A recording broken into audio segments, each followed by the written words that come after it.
My name is Zach White, and I am a police officer with the Las Vegas Metropolitan Police Department. How do you deal with telling families bad news?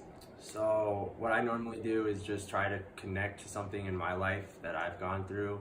Obviously, it's nothing compared to what these victims are facing, but when you just look them straight in the eye and go, hey, I understand where you're coming from right now, and you just kind of be sympathetic with them, they tend to be a lot more responsive rather than, hey, look, bad news.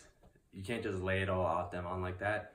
You got to kind of ease into it and put yourself in their shoes. That's what I do, and it seems to work pretty How do you handle dealing with loved ones when they see their family members hurt?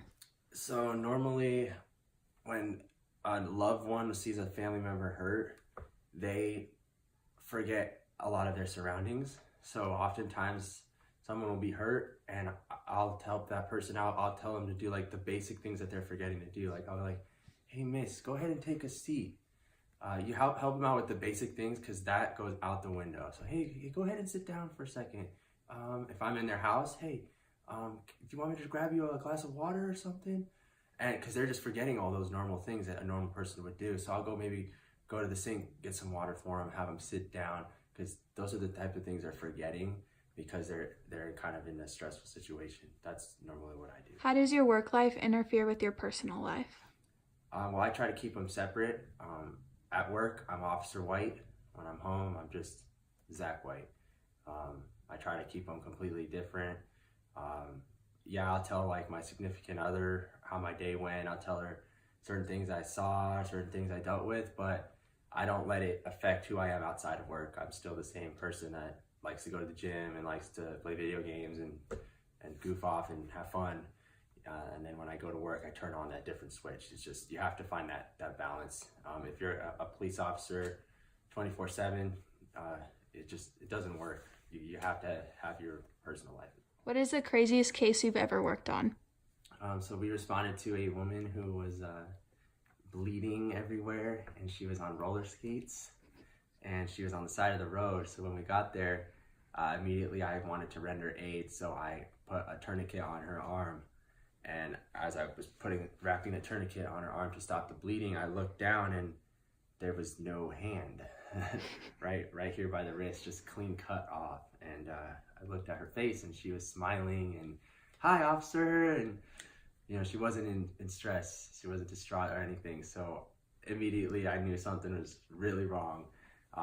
Turns out she ended up taking a power saw and cutting her own wrist off, her hand off from her wrist, because she was told that it was evil in her mind. She said her hand's evil, so she cut it off. And we asked her where her hand was, and she said, I'm not telling you, officer. So we went back to her house, and we found her hand in her trash can out front. And yeah, I let the firefighters touch the hand and stuff, but it's pretty gross, and it's crazy to see that. Upon further investigation, we asked her why she did that, and she said God had told her that her hand was evil, and that the neighbor next door, his little 4-year-old toddler, was next on her list. He was going to kill him because God said that he was evil as well. So it's a good thing we got that woman off the street, so that the potential victim is safe and sound, and everyone in the neighborhood is safe, and that woman is in a mental hospital now. What's the hardest part about your job? I'd say the hardest part about my job is having to make a split-second choice or decision in just a moment's time. Somebody could be needing help, and your initial instinct is, I want to help that person. But then you get there and you realize, oh no, that person's not a victim, that's our suspect. And you have to distinguish those things in very quick. And someone might be bleeding, and you have seconds to determine where the bleeding is and how to help them out. And then if you're going to call medical, or if you're going to take them in your car and bring them to the hospital, these types of situations are ever changing, they're dynamic. And so that's the hardest part. And a lot of times you kind of freeze for a second. Oh my gosh, what do I have here? Okay, and then you have to react. And that's the hardest part.